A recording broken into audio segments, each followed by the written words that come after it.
আউযুবিল্লাহি মিনাশ শাইতানির রাজিম। বিসমিল্লাহির রাহমানির রাহিম।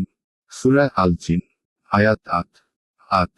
এবং আমরা চেয়েছিলাম আকাশের তথ্য সংগ্রহ করতে, কিন্তু আমরা দেখতে পেলাম কঠোর প্রহরী ও উল্কাপিণ্ড দ্বারা আকাশ পরিপূর্ণ।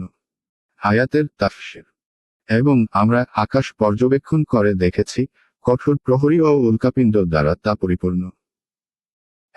এক হল প্রহরী এর এবং হল উল্কাপিণ্ড এর বহুবচন, অর্থাৎ আসমানের উপর ফেরেশতারা পাহারা দিতে থাকেন, যাতে আসমানের কোনো কথা অন্য কেউ শুনতে না পায়।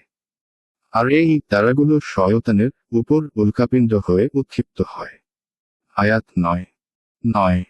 আর পূর্বে আমরা আকাশের বিভিন্ন ঘাঁটিতে সংবাদ শোনার জন্য বসতাম, কিন্তু এখন কেহ সংবাদ শুনতে চাইলে সে তার উপর নিক্ষেপের জন্য প্রস্তুত জ্বলন্ত উল্কাপিণ্ডের সম্মুখীন হয়। আয়াতের তাফসীর।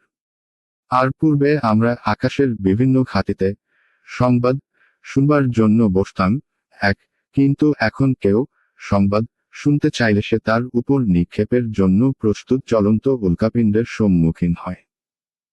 ২ আসমানি কথার সামান্য কিছু শুনে জ্যোতিষীদের বলে দিতাম, তাতে তারা শত মিথ্যা মিশ্রিত করে প্রচার করত।